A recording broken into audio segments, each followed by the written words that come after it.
The Samsung Galaxy S3 is probably the most wanted Android phone of the entire year 2012. Samsung has delivered, so without any further ado, let's go ahead and take a look at the full review. So this is Samsung's flagship device worldwide, so it deserves flagship-worthy hardware, and it gets exactly that. On the inside of the United States version, we have a 1.5 GHz Snapdragon S4 dual-core processor and a huge 2 gigs of RAM. There's also a 4G radio inside, and it features expandable storage via micro SD, all in a package that's just 8.6 millimeters thin. And Samsung has done something awesome and made every carrier's version identical to each other. So accessories will work on all of the Samsung Galaxy S3s in the world, and you can even exchange the backs of them for a cool like white on blue contrast look if you like. And to top off all the spec sheet stuff, which is actually detailed here on the back of the boxes, you get software-wise Android 4.0.4 ice cream sandwich with the latest version of Samsung's TouchWiz UX on top. And we have some things to say about that too. The biggest new feature of them all, literally, is the new display. It's a 4.8-inch HD Super AMOLED display, so 1280 by 720, an absolutely gorgeous display for a phone. Is it pentile? Yes, but can you tell? Nope. I mean, this is a crystal clear, super high contrast display with amazing responsiveness thanks to what's underneath. A lot of people toss around the word pentile as if that means instant death to a display, but it's honestly, you really can't tell unless you're looking at a much lower resolution of a pentile display. First thing you notice when you're playing around with the Galaxy S3 is what I like to call fluidity, the smoothness of the user interface. When you're flying around TouchWiz, it's literally unmatched by any other Android phone. I've been playing with the One X for a while, the Galaxy Nexus for a while, but these animations here all execute at perfectly high frame rates, and that's not something I can say for every other Android device, and it just adds to that fluid experience. There's not a stutter anywhere. And this is the one reason why if I had to pick an Android skin over pure Android, it would be TouchWiz. I mean, it's the fastest, it's the lightest of them all. Couple that with the 2 gigs of RAM in the Galaxy S3, and you're looking at a pretty freaking fast device. TouchWiz is also one of the least obtrusive in-your-face Android skins that there are, so the user experience is pretty close to stock Android. There are a few minor changes like the settings menu and that notification battery percentage indicator. Another thing is they replaced the stock calendar widget and app with their own Samsung-themed one, which is very different looking. And there are a few other pre-installed Samsung applications too, and depending on which carrier you go with in the United States, you'll get a few more pre-installed applications. One thing that I actually found a little bit annoying is that the toggles in the notification area, while they are really, really handy, and I'm glad that they're there, the slide-in animation that happens every time I pull down the notification tray, like, is that really necessary? The Wi-Fi toggle is all the way on the left, and it slides in from the left, so that prevents me from being able to immediately toggle Wi-Fi, like, right when I pull it down. So it's just a little bit annoying, maybe just a minor complaint, I suppose, but something definitely worth mentioning. The toggles themselves are pretty much all really useful, and I'm really glad that they're part of TouchWiz. Definitely one of my favorite features. Now, that 3-button layout at the bottom, some people love it, some people really hate it, actually. Some people don't like the home button that's physical at all.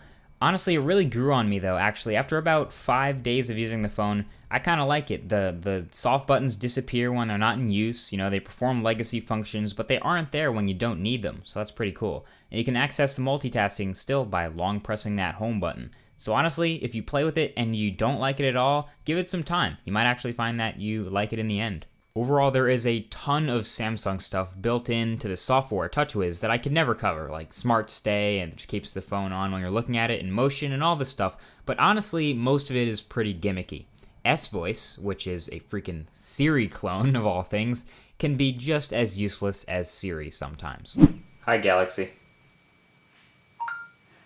What is the capital of France?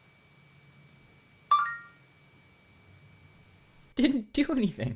I like the lock screen though, which gives you the option to drag in apps to open them immediately, and it gives you the ability to pick which apps you have here. Nice touch. I always like the ability to open the camera quickly. And speaking of camera, the Galaxy S3 has an amazing camera. It blows the Galaxy Nexus's camera out of the water and impressed me more than the One X's shooter. I like saying shooter. But it's an 8 megapixel shooter on the back, it takes 1080p video, it has sharp autofocus, it performs well in low light, which is great, it takes stunning pictures for a phone and is totally capable of replacing your point and shoot, okay? You hear that? You no longer need to bring another camera on vacation or something. You can literally just bring your phone. I'm really happy it's gotten to this level of quality. The quality is great. The pictures and the features are aplenty, and it's fast. It's really, really fast. There's a burst mode which can take like 20 pictures in a couple of seconds. It's awesome. Very easy to use. Also up front, there's a 1.9 megapixel front-facing camera for stuff like Google Plus Hangouts and Skype and Face Unlock. Nice. So is it a worthy flagship from Samsung? It really is. It's got the internals to support everything you throw at it, from gaming to everyday use or to just heavy applications. The battery life you get out of this is more than acceptable. Again, miles better than the Galaxy Nexus. You can get all day out of this guy easily.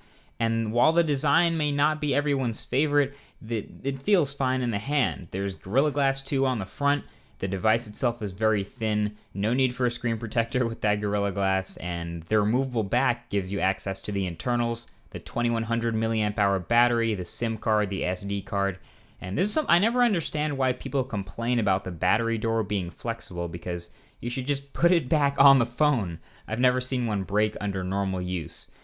Anything you throw at this, it can handle. This phone is a boss. It's one of the biggest and one of the baddest of them all. It's the Galaxy S3. So to launch such an awesome device on pretty much every US carrier and then some, that would be Verizon, T-Mobile, Sprint, AT&T, and US Cellular, they held some pretty awesome launch occasions or parties or something like that, launch events. And I went to the one that was in New York City, and I got a lot of awesome footage from that, where they were talking about the device, where they were launching it, where they were excited for it. It was kind of their own version of a keynote. They even poked fun at their competitors, like some other companies have been known to do. One of our primary competitors, who likes to make a big deal about all the technology they've embedded in their device, has done little more than launch a software upgrade. In that time, we've launched 3 devices that for most manufacturers would be devices that can stand on themselves and be their primary devices.